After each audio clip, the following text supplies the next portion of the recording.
Welcome back to Podpackers, a podcast powered by Worldpackers, where we talk to travelers all over the world about how travel can change you from the inside out. Today, I'm chatting with Amy, a 28-year-old traveler from Minnesota in the US, who's been on the road for over a year and a half, exploring the world through volunteering, working holidays, and slow travel. She's here to share about how she learned to trust herself, let go of expectations, and create a life that is anything but traditional. Let's jump in. Welcome, Amy. Thank you. I'm excited to be here. Excited to have you. So, for those meeting you for the very first time, how would you introduce yourself beyond what you do? Yeah, so like you mentioned, I'm from the US. I'm 28. Been traveling a year and a half-ish now. But I have been living in Central Florida before that, so kind of been moving around a little bit before I even left the country. I love learning new cultures. I love to cook. I love to learn about different food that I can kind of make too when I'm visiting other places. I'd say like a random fact about me when I'm traveling is I love to learn about a place by taking local transportation. So forget the Ubers. Let's hop right on a bus. Let's hop on a train and let's see how the locals live. Awesome. Love to hear that. And so you've been traveling full time for a year and a half. That's a pretty long time. What pushed you to finally take that leap and just dedicate all of it? Yeah, I think it was really just coming down to weighing the pros and cons. I know everybody says that, but it's one of those things where you're working in this job. I was working in what I thought was my dream job at the time. I was working for Walt Disney World, so I loved it. I had great friends down there, so it kind of seemed like it was Wow. bad. Yeah, it almost seemed like a bad decision to leave it, right? Like I'm growing in my career and I'm comfortable where I'm at, but the way that I like to think about things is I'll take it and think like, is this something that I'm going to regret in the future? And I really weighed the pros and cons. And yeah, I was like, if I don't go travel now, one thing had always been on my dream list was to live in Australia for a year. And if I didn't do those things, I knew that I would regret it eventually. So it felt better to just do that. And there's always a flight home if you don't want to do it. So That is it's, very true.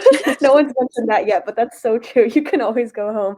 yeah, Wow. Okay. nobody's I holding you there. So I have so many questions based off everything you just said. So you mentioned you were living in Orlando and working at Walt Disney World. I mean, first of all, that's amazing. I feel like that's a dream. I mean, what was the transition like from working at Disney to being a digital nomad? yeah, it was a little bit easier than I expected, I think. I love traveling now and I've always have, but I had never really taken like a solo trip before. But yeah, like you said, it was a dream job, so it was definitely a hard decision to make. And I took probably a year and a half after finding out about kind of Worldpackers and the solo travel life before I really jumped into it and was like, this is something that I could do. It always felt kind of like that far off dream that other people do. And you see it on social media and you're like, everybody looks so cool doing that, but that's not something that I could achieve because I have all these other things set, and it's just really scary taking that leap, especially when you haven't done much solo travel before. I mean, I've taken planes on my own, but I've never left the country and gone and had no plan and no job lined up to go do it on my Wow, own. And there's a lot that's of trust in crazy. yourself. Yeah. I mean, even going from Minnesota to Orlando is like a bit of a far reach, right? I mean, like for our viewer or our listeners, like I mean, the US is huge, so that's like moving halfway Yeah. across the country. I mean, was that kind of your first time away from home in Orlando? Um, I had done a couple internships actually like straight out of university. So I had been in Florida before, but then COVID kind of sent me home. So I Mm, did end up moving fully with the intention of staying after COVID, versus just kind of staying there for 4 months at a time. And I had studied abroad before. I spent 4 months in Guatemala before that. So that was like whoa. probably 8 years ago now at this point.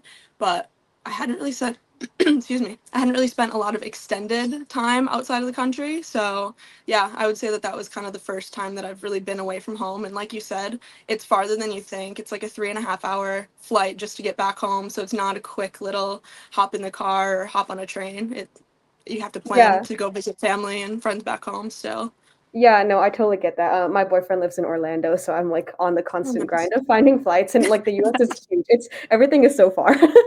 Yeah, Um, and so much so more expensive than you think it's going to be too. Oh my gosh, yeah, so much more expensive. And so Yeah. you said that you were in Guatemala for four months, was it? Yeah, it was like 4 or 5 months That's a studying long abroad. time. Don't discount Yeah. yourself. I mean, that's like almost, I mean, that's like a third of a year away from home. I mean, and so how did that experience kind of shape the way that you see travel? Yeah, I think that having that kind of as my introduction. I mean, before that, I had been on quick little trips to Europe and Canada and stuff like that. But those were like a week or two at a time, so it wasn't anything too intense where I'm moving across the country or like, across the world. I did have some friends going with me just because we were all in the same program, so we did live in like a house share together, or a local family house together, so that was fun. But it was definitely an introduction of like that slow travel that I've kind of really grown to love, where you get to build a bit more community, you get to know the local cafes and you know the streets, you're comfortable walking without a map. Like it's so nice getting to stay in somewhere for a bit longer and really getting to learn about the culture, and you're not just there for a week feeling like you're fitting everything in that you can and trying to sightsee so much that you get burnt out or drained. You actually get to kind of Yeah, have a comfortable home, and yeah, so I just loved it. I that's yeah. always No, wanted to I get think back. Yeah. one of the best feelings in the world is like when you can finally just put down the Google Maps and like you're like, I'm getting on this bus to go here, and like I don't have to be lost all the time. So I kind of want to transition to your Worldpackers journey, right? So how did you first hear about Worldpackers, and what made you to decide to actually go for it after almost a year of waiting? Yeah, I found it through social media. I don't remember if it was like Instagram or TikTok, but I That's what remember everyone seeing. says. Yeah, that's just kind of the way to hear it. I hadn't heard of anybody doing that. I had heard of kind of some other volunteer abroad stuff you could do, but never anything that seemed very reasonable for me to consider. I didn't really want to do it alone. Like I'd mentioned, I kind of hadn't done solo travel, so it was one of those things where I was talking to a friend and we were both kind of like, we're getting a bit burnt out at work. Like, what if we did this? But then it ended up being that I was just more scared to go by myself. So I was just kind of trying to find an excuse not to, or try to find somebody to go with me. But yeah, it was a great experience getting to start doing that and learning that I can do that on my own, that I don't need somebody to be there. I was just getting a promotion at work too. So that was kind of the reason I pushed it off. So I it was like, yeah, but like I mentioned, it was like that regret. I knew I had that gut feeling that if I don't just do it, I can't wait for anybody. I just have to go. Like, Yeah, no, that makes a lot of sense. And what was your first volunteering experience like? yeah, so my first volunteering experience actually was in Antigua, Guatemala. So that's the same Oh, city that I studied abroad in. Yeah. amazing. So, Full circle. yeah, so I was really excited to go back to it. It was just somewhere that I've wanted to visit again. And then knowing that I'm comfortable there, I was like, it might be a cool experience just to kind of find somewhere to start out. So I did it for a month, or yeah, I think it was about a month that I was there, and then I ended up staying a little bit longer just to travel again. But it was a really great experience. I got to work at a volcano hiking company, so I mean, Whoa. who says that they did that, right? Like we Did got you hike free every volcano day? hike. No, definitely not. I worked in the actual store, the tour like shop right in the city.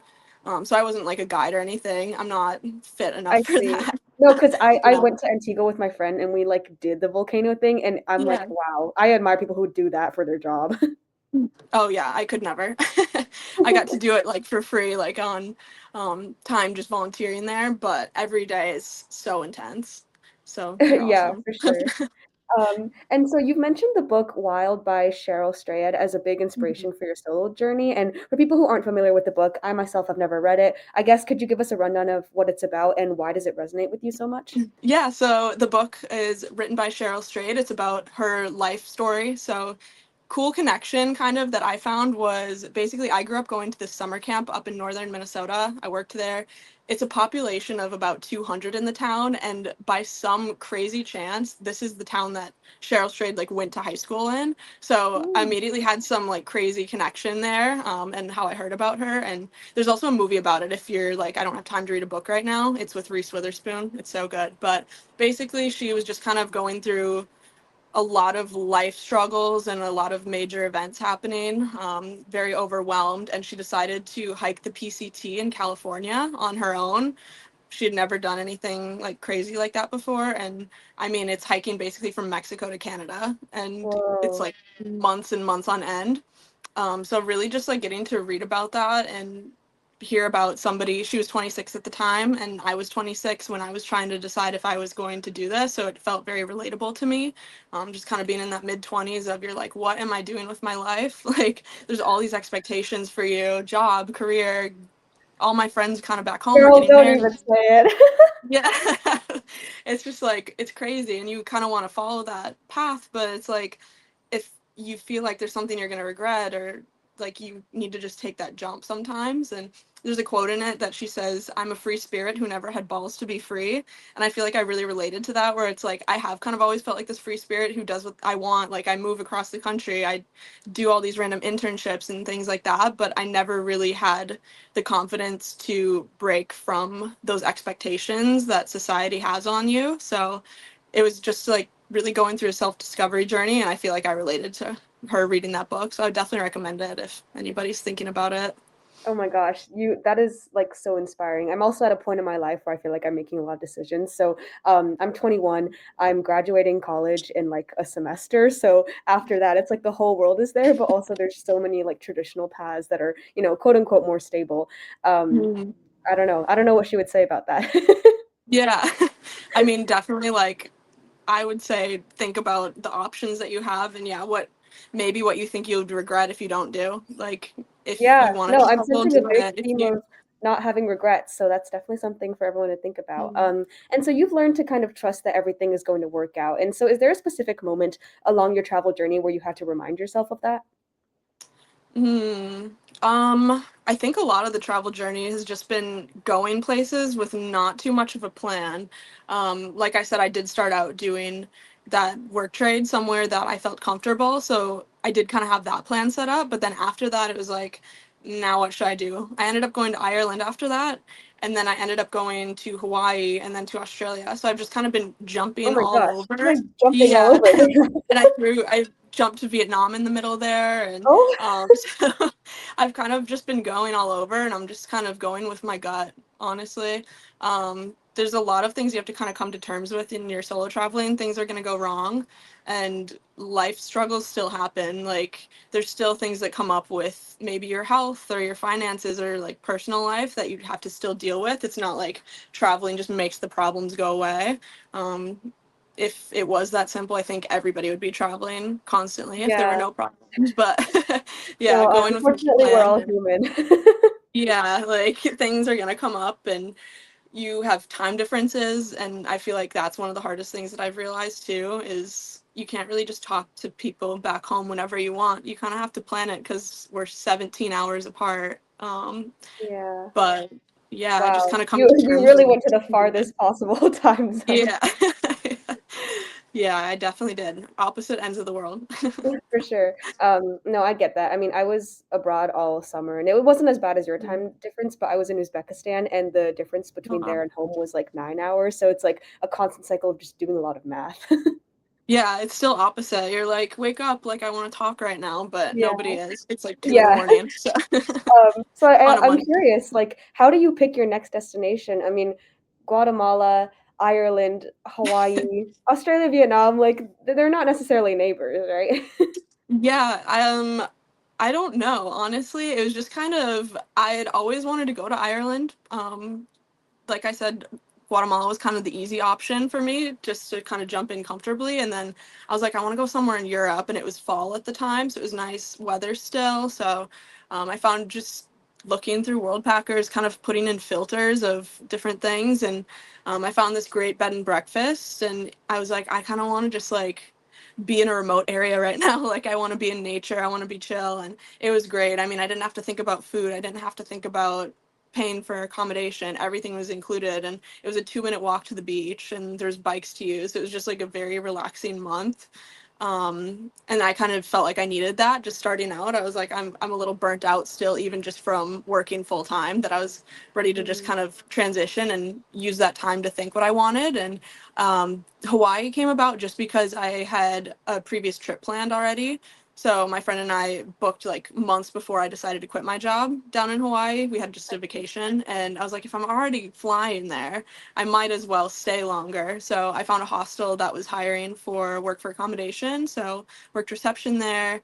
I was only planning to stay 4 weeks, and I ended up extending it as long as I could. I had some things that I had to go home for in January, but I would have probably stayed longer if I could have. Like I loved it. So kind of being flexible with your time too in that way of like I like it here. I want to keep staying until it feels right to move. And yeah, then Vietnam, kind of the same thing where I just was like, this is somewhere I want to go. There's certain things I've seen on social media. I want to do it. So I went and did it. And then I got a little bit burnt out there, just all the fast travel. So I decided Australia was a great time to just slow down, find a little bit of more stability and work a bit. So, and Australia has just always been my dream destination. And now I've been here 9 months and I don't quite know what's Wow. next. Are you there on the working holiday visa? Yeah, I am. Okay, awesome. So I want to talk a little bit now about kind of budgeting and lifestyle, maybe the more practical Hmm. aspects. So, you've traveled for a very long time, right? And so, how do you, I guess, like, what's your secret to budgeting and finding ways to make money while always moving around? Or I guess just being abroad. Yeah, I've really realized that there's a lot of ways that you can kind of just make money online. Whether it's through, yeah, like social media. I found user-generated content and kind of getting free things in exchange and um, work trades. I mean, that's obviously the best answer that I have is I got to Australia. I had no plan. Within 3 days, I found a work exchange that I was able to do Oh, right in Sydney. Yeah, so immediately that took like the weight off my shoulders. I was like, I don't have a job yet or anything, but now that I'm doing this, I am not worrying about rent. So exchanging 15 hours of my time for a free bed right in the city center is very worth it. So that's definitely the thing is there's also a lot of hostels too if you do a work exchange there or even a farm that will include food or maybe they have free meals as an event or you can kind of scavenge through the free food bin as people come and go every day. That's kind of what I do. It's like because people are checking out every day, so you're like they're leaving who knows what. Maybe it's that's basic true. like rice or yeah, but it's still you're saving money like That's and true. yeah, so I mean, that's do you think definitely that's money savings. sustainable long term though? Because I feel like, a lot of travelers maybe they're okay scavenging for like a year or two, but after Yeah. that, and especially if later you could get to be in your 30s, it's like, okay, maybe you don't want to be looking through people's hostel Mhm. bins. Like, yeah. Yeah, very fair. Like I said, with like volunteer work, though, I think there's a lot of different options. Like the place I went to in Ireland, it was a bed and breakfast, and it was very remote, and pretty much all of the guests who were coming were a bit older, kind of retirement age. So it wasn't like this crazy party hostel or vibe or anything. It was very relaxed and had a lot of free time to do what I wanted. So I think there's definitely options in that. It doesn't have to be that idea of staying in a hostel, sharing a dorm with 15 people. Like I had my own room there in Oh, Ireland. wow. So yeah, and all of my meals were included. Like it there's just so many different things that you can do, but sustainability, I think it really just depends on the person. I mean, if you want to travel long term and you have the motivation, I definitely think that you can make it work. So I think it really just depends on the person and I think it is sustainable if you want to make it work. Yeah, no, I think that's super good practical advice. And so between volunteering, doing working holidays, maybe having a real job in Australia, and then, also content creation, how do you balance making a living with like actually being able to travel? Yeah, I mean, like I mentioned, I'm doing a bit more of slow travel, so kind of staying in the same places for maybe 2 to 6 months at a time.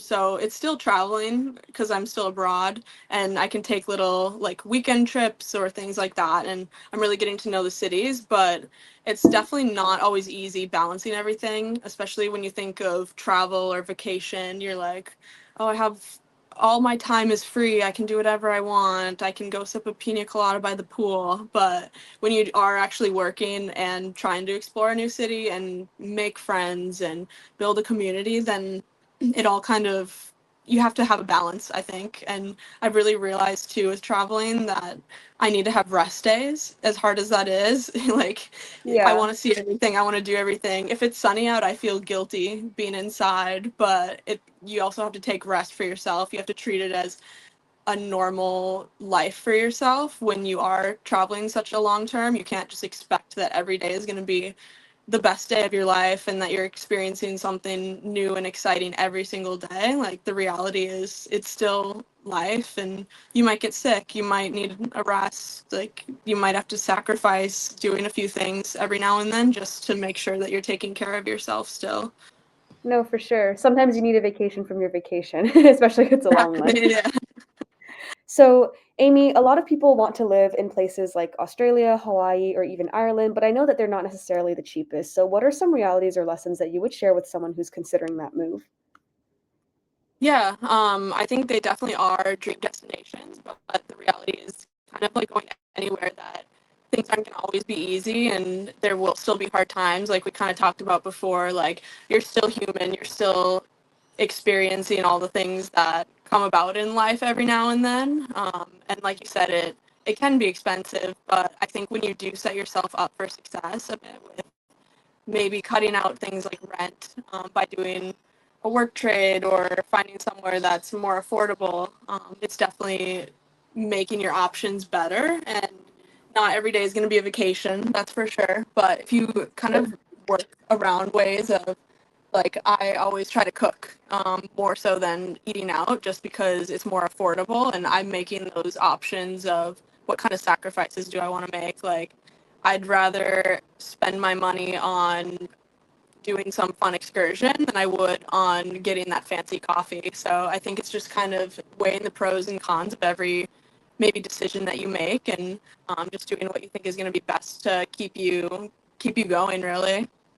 Yeah, for sure. And so you said that you've learned to kind of stop comparing your journey to others. And I know it can be hard when you move abroad and you see kind of like everyone doing things back home that you might feel like you're missing out on.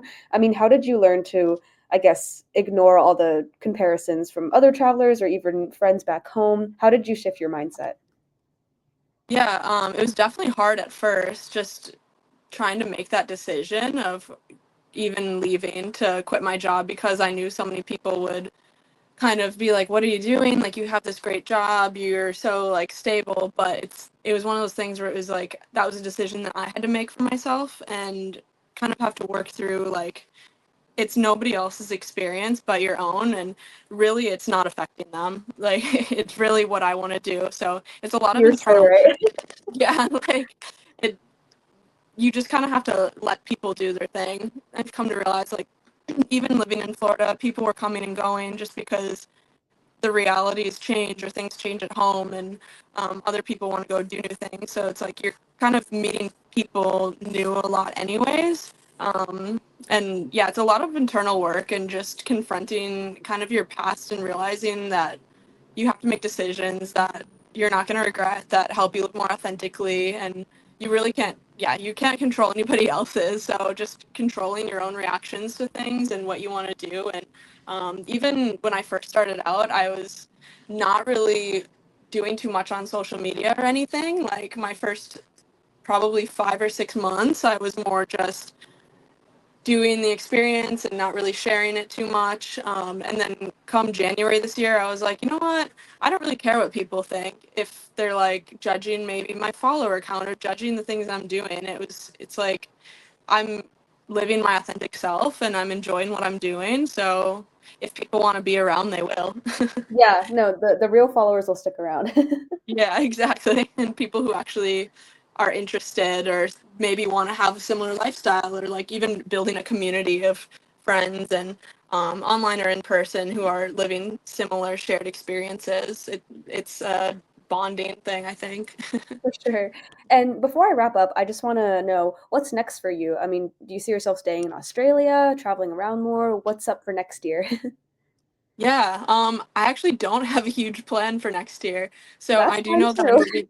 Yeah, it's kind of exciting, but this is actually, I feel like, the least amount of planning that I've had so far, just in my year and a half of traveling even. Like, I've kind of been going with the flow, but I've also kind of had these ideas in my mind. And now next year, I have a few more months on my visa here, so I do have the option to stay in Australia a bit longer, and I'm gonna go to a new city, to the West Coast on like start of January. But I'm like, maybe I should go to Bali for a bit. Maybe I should go to New Zealand. And I definitely think I want to do Europe in the summer. And then I also want to go to Africa and South Oh my America, gosh. I know, which are two of the You're gonna three be flying continents I haven't everywhere. been to. Yeah. So there's a lot of options, I think. But I'm excited to just let things happen and see what feels right in my gut and what opportunities come up. It's really when you just like let go, I find that random like opportunities just come up, whether it's financial, whether it's you meet somebody and they're like, hey, I'm going here, you should come with. And you're like, that sounds great. Because if you plan too much, then you're setting yourself up for failure sometimes, I think. Obviously, have a bit of a plan. Don't don't let your finances run out or things like that fully, but when you just like let things happen, the best things come about. You meet the coolest people.